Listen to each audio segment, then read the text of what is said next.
কিরে তোমার মন খারাপ গেছে?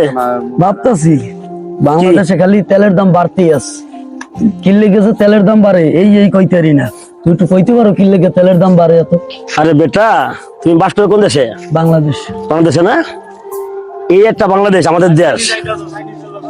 এই দেশে সব ক্ষেত্রে কি তেল মারা লাগে, আর যে তেল মারতে পারে তার মূল্য আছে। দেখো চাকরি ক্ষেত্রে ভালো ভালো যোগ্য লোক আছে, ওরা প্রমোশন পায় না। কিন্তু যে তেল ভালো মারতে পারে তার কি প্রমোশন দেয়। দেখো তাই না ভাই?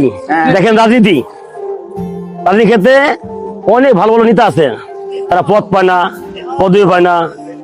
তারপরে এই যে সামনে নির্বাচন, নমিনেশন পায় না। কি জন্য পাবে না? তেল মারতে পারে না।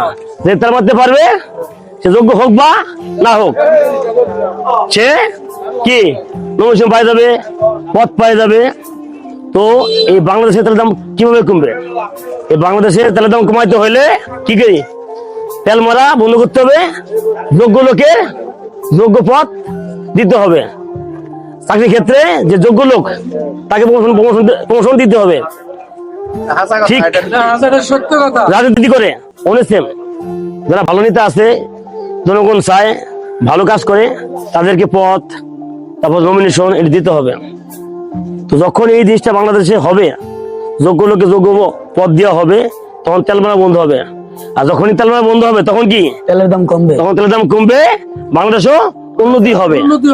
আজকে বাংলাদেশ পিছিয়ে আছে একটা কারণে, যে তেল মারে, তেল মারার লোকে কি যে তেল মারে তার কি দাম বেশি, তাকেই সে কাজ হলো না জানো, তাকেই কি মূল্যায়ন করে।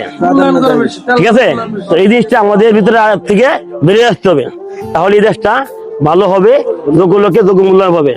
তাই না ভাই? এটাই তো বুঝছো? তোমার কি তোমার মন কি ভালো হয়েছে? যাক, বাড়ি যা।